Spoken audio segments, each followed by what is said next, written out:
Okay, picture this. You're a nurse, the alarm just went off, and bam, before you've even had that first sip of coffee, you're already in motion.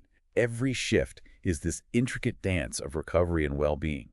Every patient transfer, every gentle nudge towards activity, it's all part of ensuring they get better. It's demanding, it's dynamic, and it demands that you are informed, precise, and above all, safe. Absolutely. Think about it. Every small move, every transfer. It's not just about the patient's comfort. It's about your safety too, isn't it? Definitely. It's a high-stakes environment where understanding these fundamentals of movement and mobility is truly life-changing for everyone involved. And that's why we're here today on The Deep Dive.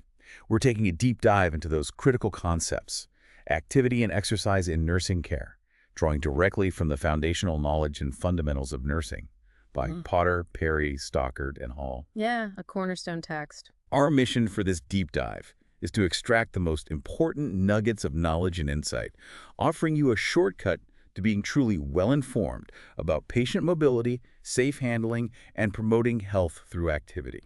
We're not just talking theory here, though. Nope. We're emphasizing practical application in real-world healthcare settings. Hospitals, home care, connecting these key nursing concepts directly to NCLEX competencies. Right. Get ready for some aha moments that will hopefully not only surprise you, but also empower your practice. So let's unpack this. Before we even talk about how to help patients move, we have to grasp the incredible complexity of how the human body moves in the first place. This isn't just academic. It's fundamental to ensuring both your patient's safety and, just as crucially, your own. It's the bedrock, really. When we think about why activity matters, the American Heart Association really broadens our perspective, doesn't it? It does. It's far more than just physical fitness. Regular physical activity elevates mood, boosts energy, helps us manage stress, promotes better sleep, and even improves self-image. Yeah, holistic benefits. Exactly. These are holistic benefits that touch every aspect of a patient's life, and frankly, a nurse's practice, too. And the nature of that movement is fascinatingly complex. Let's start with body mechanics. Okay. This is the coordinated effort of our musculoskeletal and nervous systems.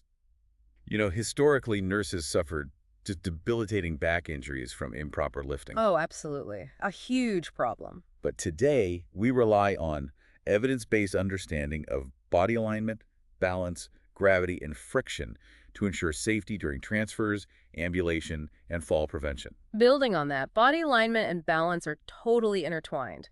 Alignment is the proper positioning of joints, tendons, ligaments, and muscles, whether you're standing, sitting, or lying down. All right, getting everything lined up. Yeah.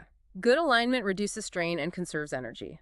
Balance, then, means your center of gravity is stable. What's crucial for nurses is recognizing that disease, injury, pain, age, or even medications can significantly compromise a patient's balance. That's a lot of factors. And then we have the physical forces at play. Gravity and friction. Gravity, of course, is always pulling downward. Patients fall if their center of gravity becomes imbalanced. Right. Friction, that force opposing movement, is critical to understand too. A specific type called shear happens when skin stays put. But the underlying bone moves. Think about a patient sliding down in bed. Oh, that's a big one. Shear can cause serious skin injuries, even pressure injuries if we're not careful. Exactly. That's precisely why modern nursing increasingly relies on ergonomic assistive devices like full-body slings. These devices mechanically lift a patient completely off the surface, preventing both friction and shear injury. Protecting the patient's skin. Yep, and safeguarding healthcare staff from injury. It's a win-win, really. Okay, here's where it truly gets interesting. The intricate dance between all the systems that regulate movement.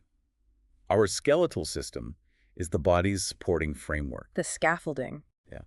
It provides shape, helps us move, protects our organs. Its strength comes from minerals like calcium, but its flexibility changes with age. Think about a flexible newborn versus an older adult with increased risk of bone loss like osteoporosis. Big difference. And then we have the joints, where bones connect.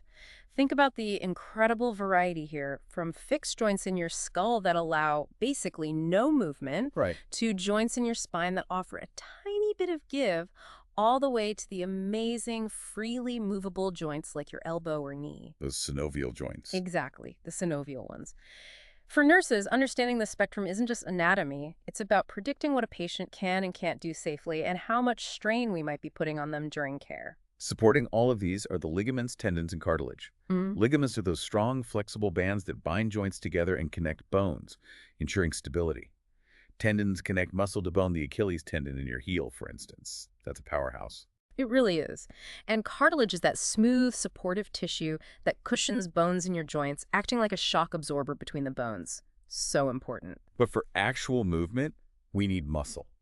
Our skeletal muscles contract when stimulated by nerve impulses. What's vital for us as nurses is knowing how muscles respond to activity or the lack of it. Right. Muscles shrink from inactivity, what we call disuse atrophy. You see that a lot with bed rest. Yeah. But they grow stronger with active use through hypertrophy. And there's that unconscious stretch reflex. If you suddenly put weight in your hand, your arm muscles automatically contract more strongly to counteract the stretch. Like a protective mechanism. Exactly. It's an involuntary protective thing. And muscles have different ways of contracting too, right? Yep. Isotonic or dynamic contraction causes actual body movement. This includes concentric tension, where the muscle shortens, like when a patient pulls up on an overhead trapeze, Okay. and eccentric tension, where the muscle lengthens to control movement, like when they slowly lower themselves using that trapeze, controlling the descent. Gotcha. And the other type? Then there's isometric or static contraction. This increases muscle tension without visible movement. Imagine tightening your quadriceps muscles while sitting. Okay, so you're tensing, but nothing's really moving. Precisely. Even though you don't see movement, energy expenditure increases. This is a key point for nurses. These exercises can be contraindicated for patients with certain conditions like a recent heart attack or COPD because they increase the heart's workload. Ah, good point. Something to watch out for. Definitely. What's fascinating is how muscles work in these orchestrated groups. Yeah, it's like a team effort. There's a prime mover doing the main work, an antagonist relaxing to allow that movement. The opposing muscle. Right. And then synergists and fixators stabilizing everything else, making the movement smooth and controlled. For nurses, recognizing this coordinated action helps us identify when a patient's movement isn't quite right, which often points to a problem we need to investigate. Okay. And all this muscle action contributes to posture and muscle tone. Our muscles are constantly working, sort of subtly, to counteract gravity and maintain our posture. Poor posture makes muscles work harder, leading to fatigue. Makes sense. And muscle tone, or tonus, is that normal, balanced tension in our muscles. It's maintained by just everyday activities, ADLs, but unfortunately decreases significantly with prolonged bed rest. Which is why early mobility is so critical in hospitals. Exactly. Get them moving as soon as it's safe. And finally, the nervous system's role in proprioception and balance control is vital. Proprioception is our muscle sense, our awareness of body position and movement, even without looking. Yeah, like close your eyes, you still know where your arm is, right? Right. That sense, along with input from the inner ear, the cerebellum for coordination and vision, all helps us maintain balance. For us as nurses, achieving proper balance and alignment means widening your base of support, bringing your center of gravity lower and closer, and bending your knees when lifting or moving. Basic body mechanics for us. Protects you and the patient. Absolutely. It's fundamental self-preservation in this job. Okay, so this raises an important question. How do we apply all this science knowledge to protect both our patients and ourselves in the busy healthcare environment? Yeah, the practical side. This section is all about safe patient handling and mobility, or SPHM. The challenge is very real, isn't it? Nurses are frequently exposed to overexertion and physical injury, especially those awful back injuries, from manually moving patients. Oh, it's a huge risk factor. Lifting from the floor, lifting with extended arms, twisting your trunk while lifting these are classic high-risk moves. Yeah. That's why evidence-based safe patient handling and mobility, SPHM, is so crucial. SPHM means standardized methods for handling, moving, and mobilizing patients based on their individual characteristics and condition. Standardized, okay. And it's guided by ergonomics, essentially designing the work task and the environment to best suit the worker's capabilities, not forcing the worker to adapt to bad design. That makes so much sense. So what do these comprehensive SPHM programs actually look like? Well, they're multifaceted. They use standardized assessment tools like the Banner Mobility Assessment Tool, the BMAT, to quickly figure out a patient's mobility level. Okay. They involve ergonomics assessments of patient rooms and the whole healthcare environment. They use clinical algorithms, sort of decision trees, to choose the right equipment and the right number of staff for each handling task. So it's not guesswork. No, it shouldn't be. Having the right equipment like ceiling lifts or portable lifting devices with slings is non-negotiable. Plus, these programs often rely on unit peer leaders who are trained as SPHM experts, regular safety huddles to share information, and a minimal lift policy is a core principle. Minimal lift. I like the sound of that. Me too. The benefits are profound. SPHM significantly reduces overexertion injuries for healthcare providers and dramatically improves patient outcomes, fewer falls, fewer skin tears, fewer pressure injuries. Wow. So these are best practices that genuinely make a huge difference. They really do. So what are the golden rules then? The non-negotiables from Box 38.1 for safely moving our patients. Okay, key principles. First, if a patient can't assist significantly, you must use mechanical lifts and lift teams, period. Right. Don't be a hero. Exactly. For us nurses, a wider base of support means more stability. Lowering your center of gravity increases stability. Keep your line of gravity passing through your base of support for equilibrium. Always face the direction of movement, no twisting your spine. Divide the work between your arms and legs to reduce back strain. Remember, leveraging, rolling, turning, or pivoting takes less effort than lifting straight up. And reducing friction, like using a slide sheet, always makes moving easier. Okay, that's practical. And Table 38.4 gives tips specifically for preventing lift injuries for us. Yes, super important. Arrange for adequate help, use those lift teams. Use patient handling equipment, adjustable beds, lifts, slide sheets. Encourage the patient to help as much as they safely can. It promotes their independence and reduces your workload. Good point. Get close to the patient. Tighten your abdominal muscles and keep your back, neck, pelvis, and feet aligned, no twisting. Bend at your knees, keep your feet wide apart for stability. Use your arms and legs, they're stronger than your back. Use the big muscles. Right. Slide the patient whenever possible instead of lifting less effort, less shearing. Coordinate your efforts with any helpers, count to 3. And really, manual lifting should be the absolute last resort when no other option works. Okay, solid advice. So understanding mechanics and safety is one thing, but effective nursing care also means understanding the individual patient.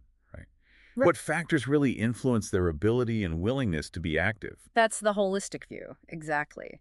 First, developmental changes profoundly impact movement. Think about infants gaining independence as their spine develops, or adolescents experiencing those sporadic growth spurts, which can actually lead to temporary awkwardness and affect coordination for a bit. Yeah, I remember that phase. And middle-aged adults. Generally, they should have full musculoskeletal function, but they commonly face multiple chronic conditions, MCCs like arthritis, diabetes, heart disease, hypertension, even depression. These create significant barriers to exercise. Right. And older adults often experience progressive bone mass loss, like osteoporosis, making bones weaker and increasing fracture risk. They might walk slower, take smaller steps, affecting balance, and often develop a fear of falling. That fear can be paralyzing. It can, but here's the crucial point.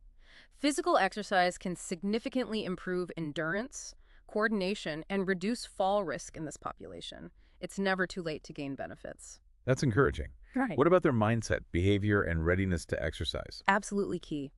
Intrinsic motivation is that inner drive, the satisfaction someone gets from activity itself, but often people aren't there yet. To understand where a patient is, nurses often use the Trans-Theoretical Model, or TTM. It outlines 6 stages of readiness for change. Okay, let's break those down. First, pre-contemplation. They're not even thinking about changing in the next 6 months, might be unaware of the problem or just feel demoralized. Stage 2. Contemplation. They're aware of the need to change, maybe thinking about acting within 6 months, but they lack real commitment. They're weighing the pros and cons. Okay. Then preparation. Yeah, they've decided to take action in the immediate future, like the next month. Often they have a concrete plan, like buying an exercise bike or joining a health club. They're getting ready. Next is action. Right. They've made specific, overt lifestyle changes within the past 6 months. They're actively doing the new behavior. And finally, maintenance. Yep. They've sustained the desired behavior for over 6 months and are actively working to prevent relapse, integrating it into their life. Understanding these stages directly guides our interventions, helps us meet the patient where they are, Yeah, you can't use an action strategy on someone in pre-contemplation. Exactly. It just won't work. And a person's lifestyle obviously plays a huge role. We see barriers like time constraints due to work or family. Established routines can make it easier to add exercise, but breaking old, inactive habits is really tough. It is. Cultural background is also critical, as box 38.3 points out. Hmm. While activity benefits everyone, there are cultural differences. For Yeah. instance, data shows inactivity is more common among certain demographics: women, Hispanics, non-Hispanic blacks, those with lower education. Interesting. And some cultures might view old age as a time for rest, not exercise. So it's essential for nurses to provide culturally sensitive and appropriate interventions and support. Having providers from similar backgrounds can really help. Good point. What about environmental issues? Big impact. At home and work, things like employers offering activity opportunities or having space for a stationary bike matter. Weather obviously influences outdoor activity. Sure. And for kids, schools are critical for instilling lifetime fitness habits, especially with rising childhood obesity rates. Community support, like accessible walking trails or tracks, is vital too. As nurses, we often assess these available resources when talking to patients. And then there's family and social support, which can be a powerful motivator, right? Huge. Studies show people are more physically active when they have family support, like using buddy systems for walking. And parental support for children's physical activity is absolutely crucial for forming healthy habits early on. Okay, let's bring this together with a case scenario. We've got Mrs. Smith, a 52-year-old overweight housewife, recently diagnosed with type 2 diabetes, and she also has a history of controlled heart failure. Oh, yeah. She feels tired, says things like, "I just feel like a blob. I know I have to do something. I guess I have to start exercising." Beth, her nurse practitioner, needs to figure out how to help. Mrs. Smith reports walking maybe once or twice a week, gets short of breath on hills, and has some knee pain. Seems pretty typical, unfortunately. But she says she enjoys walking, especially with her husband, and she's even considering a Pilates class. Okay, some positive signs there. Enjoyment is key. So how do we, as nurses, gather the right information now to create a truly patient-centered plan for someone like Mrs. Smith? This leads us to the assessment phase of the nursing process. Exactly. And it has to start through the patient's eyes. Your ability to provide patient-centered care really hinges on assessing their willingness and readiness. So asking them directly. Yeah. Ask about their expectations, their values, concerns, their beliefs about exercise. Discuss their perceptions of what's acceptable activity in relation to symptoms like pain or fatigue, because those can be huge barriers. Right. And that leads directly to assessing their readiness to exercise. Crucial. Using that trans-theoretical model, you'd ask questions like, what exercises do you enjoy most? How much do you normally exercise? How confident are you, maybe on a scale of 1 to 10, in being able to perform the recommended exercises? Their answers help you pinpoint their stage of change: pre-contemplation, contemplation, preparation, action, or maintenance, and that directly guides your interventions, tells you what approach might actually work.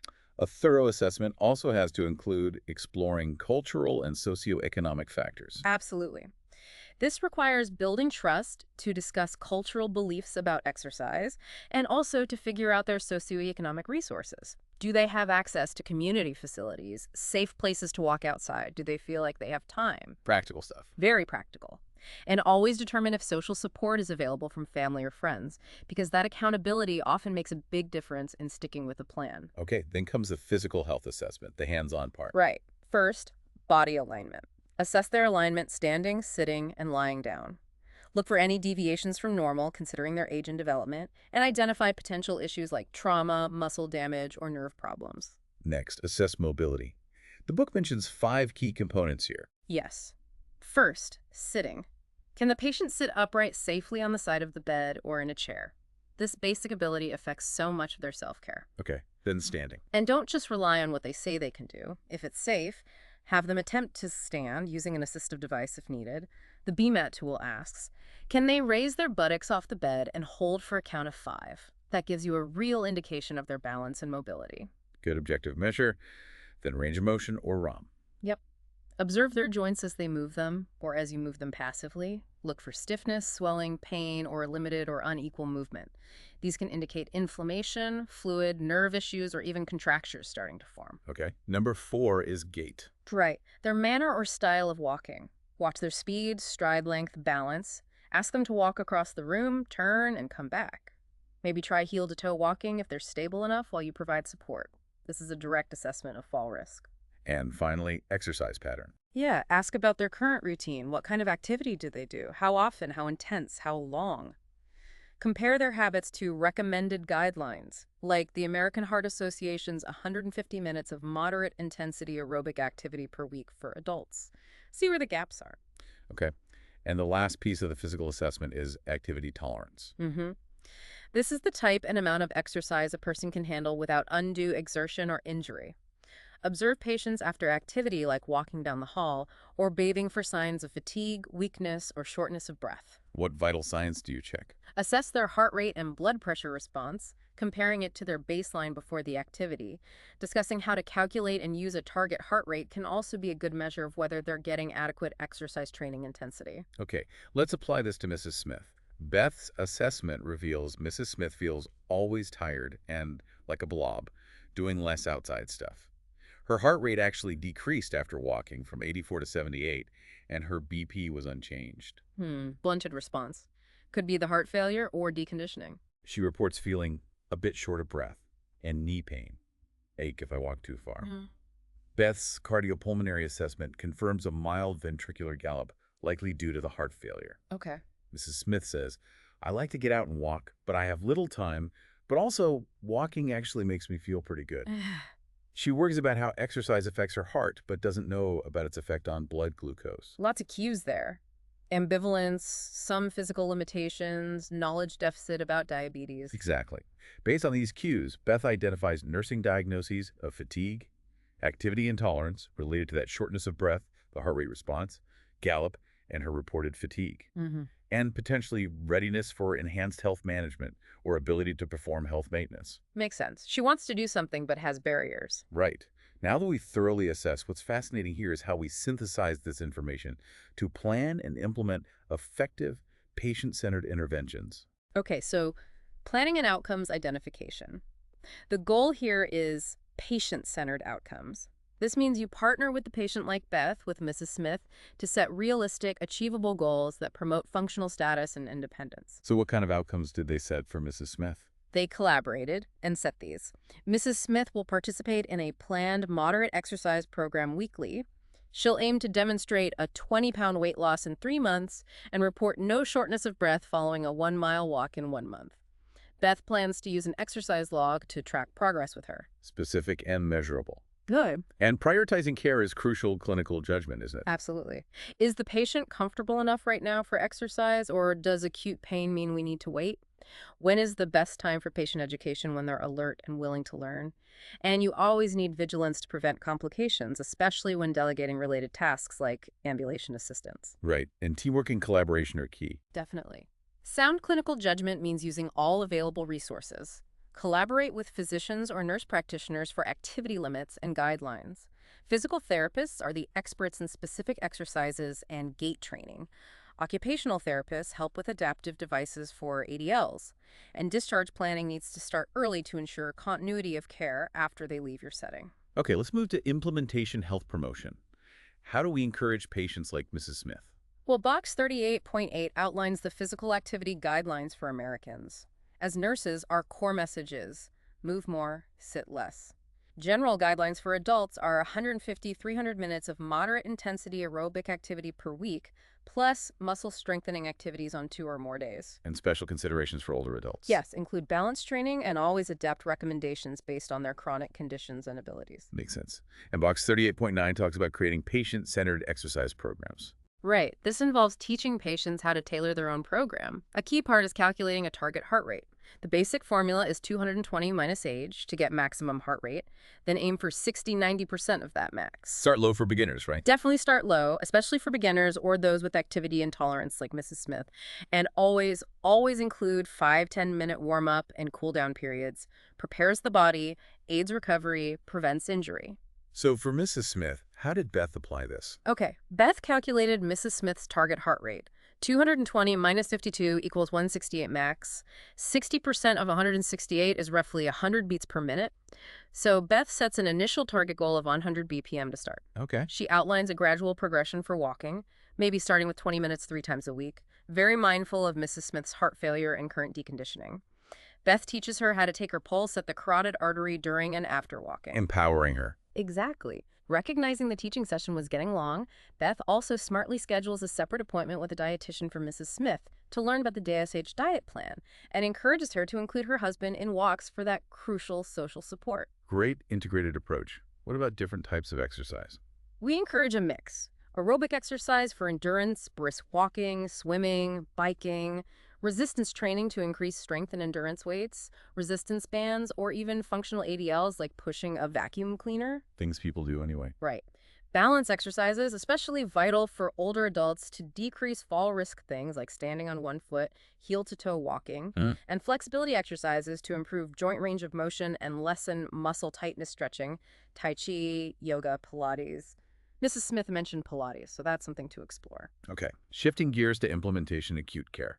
Preventing deconditioning in the hospital is a huge nursing priority. Massive. Early mobility protocols like those mentioned in Box 38.11 and 38.12 are critical. These are interprofessional programs involving nurses, PTs, OTs, doctors, and they've been shown to reduce delirium, improve muscle strength, and increase independent functional status after discharge. So how do they work? Patients progress systematically, maybe starting with passive or active assistive range of motion in bed, then moving to sitting on the edge of the bed, transferring to a chair, and finally progressive ambulation, all with close monitoring of vital signs and oxygenation. And you mentioned pain management. Yes, giving analgesics maybe 30 minutes before planned activity can significantly improve tolerance and participation. Good tip. What about patients who can't ambulate yet? For them, isotonic and isometric exercises are safe options. With isometrics, the patient actively tightens a muscle group, like pushing their side down into the mattress holds for about 10 seconds, then relaxes. It helps maintain muscle mass, tone, strength, and increases circulation locally. And isotonic. Isotonic ROM exercises involve actually moving the joints through their range, like doing palm stretches, foot pumps, plantar flexion, dorsiflexion, or arm lifts. Your role is to support the patient, ensure they're doing it correctly, and watch for any problems like pain or fatigue. Okay, now let's talk about assisting with ambulation for patients who can walk, maybe for the first time after surgery or illness, but without assist devices yet. Box 38.11 again. Right. A step-by-step approach is crucial for safety. First, preparation. Assess their strength, coordination, vital signs, and balance before you even get them up. Ensure the environment is safe, clear path, dry floor, maybe have a chair nearby for rest. You might need assistance from another caregiver. Okay, and dangling. Yes. Before standing, have the patient dangle their legs over the side of the bed for 1 to 2 minutes. This allows their circulation to equilibrate and helps prevent a sudden drop in blood pressure when they stand up. That's orthostatic hypotension, or OH. Explain OH again. It's a drop in systolic blood pressure of at least 20 millimilli or diastolic of at least 10 millimilli within 3 minutes of rising from lying or sitting to standing. High-risk patients include those who've been immobilized, older adults, and those with certain chronic illnesses or on specific meds. What are the symptoms? Dizziness, lightheadedness, maybe pallor, sometimes even fainting. If dizziness persists while dangling, don't proceed. Help them lie back down safely. There is also neurogenic orthostatic hypotension where the BP drops, but the heart rate doesn't compensate much. Okay. What about using a gait belt? For patients who can bear weight but might be unsteady, a gait belt provides crucial support at the waist. You apply it snugly around their waist, usually below the belly button. You should be able to fit 2 fingers between the belt and the patient. Make sure it's not over IV lines or incisions. And how do you hold it? Hold it with your palms facing up, usually grasping from underneath. Crucially, remember, it's for stability and control, not for lifting or carrying the patient's weight. Big distinction. Okay, the scary moment. How to support a falling patient. Figure 38.9. Your instinct is to catch them. But that's how you get injured. The recommended technique, often taught by physical therapists, is different. Assume a wide base of support yourself, 1 foot in front of the other. Extend one leg towards the patient. Let them slide against your leg and gently lower them to the floor, making sure to protect their head as best you can. So you control the fall rather than stopping it abruptly. Exactly. Prioritize your own safety while minimizing harm to the patient. Okay, moving on to implementation, restorative, and continuing care, focusing on assistive devices. Yes, nurses often collaborate with physical therapists to teach patients the proper use of canes, walkers, and crutches. These devices can be fantastic for reducing fall risk, decreasing pain, and improving balance, but they can actually increase fall risk if used incorrectly. So proper teaching is vital. Let's start with walkers. Figure 38.0. Walkers are lightweight, usually waist-high metal frames. Proper use. Hold the hand grips, take a step into the walker, move the walker forward a comfortable distance, then step again. Caution patients not to lean way over it or try to use it on stairs. What about walkers with wheels? They're an option for people with limited endurance or balance issues, easier to maneuver. But the downside is they can roll forward unexpectedly if the person isn't careful or leans too heavily. Okay. Next, canes. Figure 38.11. They offer less support. Yes, less support than walkers. Two main types. The single straight-legged cane should be measured so the top is at the level of the greater trochanter, that bony bump on your hip. The patient holds the cane on their stronger side. Stronger side. That seems counterintuitive. It does, but think about it. You move the cane forward about 6-10 inches, then you move the weaker leg forward to the cane, then you advance the stronger leg past the cane. This way, the cane and the weaker leg share the weight, and you always have 2 points of support on the floor. Ah, okay, that makes sense. And the quad cane. The quad cane has 4 feet at the base, offering more support. It's often used for patients with one-sided weakness, maybe after a stroke. You use the same 3 steps as the straight cane. Cane, weak leg, strong leg. Got it. Now, crutches. Often used for short-term injuries, but sometimes long-term too. Right. Measurement is critical. For standard axillary crutches, the top pad should be 2-3 finger widths, about 1.52 inches, below the axilla when the patient stands straight. The hand grip should be positioned so the elbow is flexed about 15-30 degrees. And the big safety point. Emphasize, emphasize, emphasize. The axillae armpits should not bear the body weight. All the weight should be on the hands and arms. Pressure on the axillae can damage nerves. Okay, super important. Box 38.13 covers crutch safety. Yes, reinforce not leaning on the axillae. Use only crutches fitted specifically for them. Routinely inspect the rubber tips. They should be dry and securely attached. Check for any structural damage to the crutch itself. Makes sense. What about actually walking with them? The crutch gaits? First, they need to learn the basic tripod position. Crutches are placed about 6 inches in front and 6 inches to the side of each foot. This gives a wide, stable base of support. Okay. Then there are 4 standard gaits, depending on how much weight they can bear. The 4-point alternating gait requires weight bearing on both legs. It goes right crutch, then left foot, then left crutch, then right foot. Slow, stable, always 3 points of support on the floor. Okay, what if they can only bear weight on one foot? That's the 3-point alternating gait, 38.15b. The patient bears all weight on the one strong foot. They move both crutches forward together, then swing the uninvolved leg forward. The affected leg doesn't touch the ground initially or only lightly for balance later on. Got it. What about the 2-point gait? The 2-point gait, 38.15c, requires at least partial weight bearing on each foot. It's faster. You move one crutch and the opposite leg forward at the same time. So right crutch and left leg move together, then left crutch and right leg move together. More natural walking pattern. Okay. And the swing-through gait? The swing-through gait is often used by people with paraplegia or significant leg weakness, often requires bracing. They move both crutches forward, then swing both legs forward, landing past the crutches. Needs good upper body strength. Wow. Lots of options. What about stairs? That seems tricky. It is. Figures 38.17 and 38.18 show how. Safety and balance are paramount. Ascending, going up. The patient stands at the bottom, holds the handrail if available, strong leg next to railing. They transfer body weight to the crutch, then step up with the stronger leg first, up with the good. Then they bring the affected leg and the crutch up to that step. The nurse stays behind them, holding the gait belt. Okay, up with the good. How about descending? Descending, going down. Patient stands at the top, again holds handrail if possible. This time affected leg might be closer to railing. They lower the crutch to the step below, then move the affected leg down with the bad. Finally, they bring the strong leg down. The nurse stands in front and slightly below, holding the gait belt. Always make sure the crutch tips are fully on the stair tread. Down with the bad. Good mnemonic.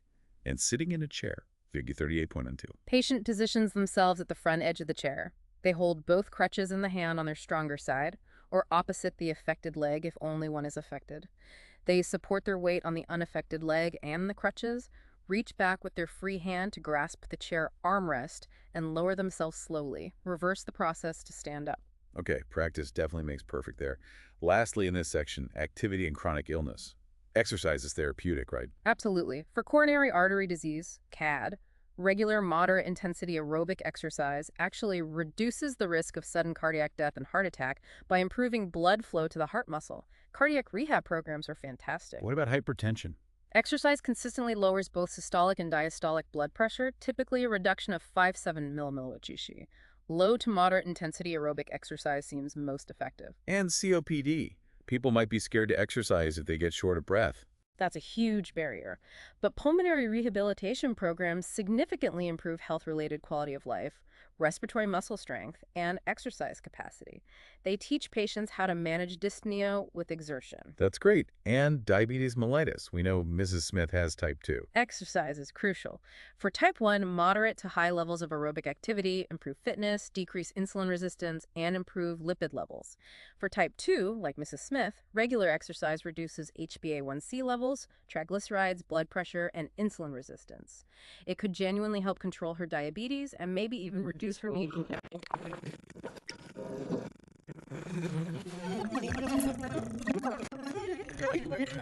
How do we know if our plan worked? It's how we determine if interventions are effective and if the patient's condition is improving. And again, it starts through the patient's eyes. Always, the patient is the ultimate judge of how effective and beneficial the plan feels for them. Ask questions like, how well did you tolerate walking today, and is that what you expected? Or, you've been walking regularly for a month now, how has it made you feel? This continuous evaluation allows for necessary adjustments to the plan. Right. And then we look at the objective patient outcomes. Exactly.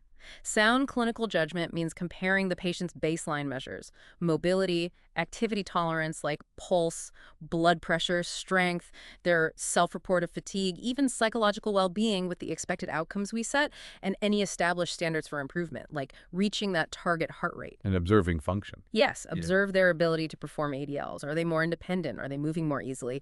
Be attentive to even subtle changes and ensure clear communication with other healthcare providers for consistent evaluation across the team. Okay, let's circle back one last time to Mrs. Smith's follow-up. What happened? 3 weeks after her initial visit, Beth calls Mrs. Smith. Mrs. Smith reports she's feeling good about using her exercise diary. She walked twice the first week, about 20 minutes each time, feeling comfortable. Good start. The second week, she walked 3 days for a total of 90 minutes. She pushed herself a bit and felt a little short of breath, with her pulse reaching 105 BPM mid-walk. But importantly, she knew to slow down and stop, just as Beth had taught her. Excellent self-management. Yes. This week, she walked once so far for 25 minutes, with her pulse staying around 96 BPM. She also shares that walking with her husband has been great for them, gives them quality time to talk. And she reports good progress with the DHI plan after seeing the dietitian. What a truly fantastic outcome for her. That really shows progress. It really does. It shows how critical that personalized, holistic approach is. It's not just about treating symptoms, but really empowering patients to live healthier lives through activity and informed choices. So today, we took a really deep dive into activity and exercise in nursing. From the intricate science of movement and those crucial, safe patient handling techniques, all the way through the comprehensive nursing process assessment, planning, implementation, and evaluation. Remember, as you apply this, your nuanced understanding of each patient's unique physiological, developmental, behavioral, cultural, and environmental factors will truly transform your care. Absolutely. So the provocative thought for you today is, how will your enhanced understanding of these principles empower you to not just assist patients with movement, but to truly motivate them towards a healthier, more active life? Something to think about. Yeah. Thank you so much for joining us on this deep dive. We're the Last Minute Lecture team, and we're so glad you're part of our learning community. Keep exploring, keep questioning, and keep making a difference out there.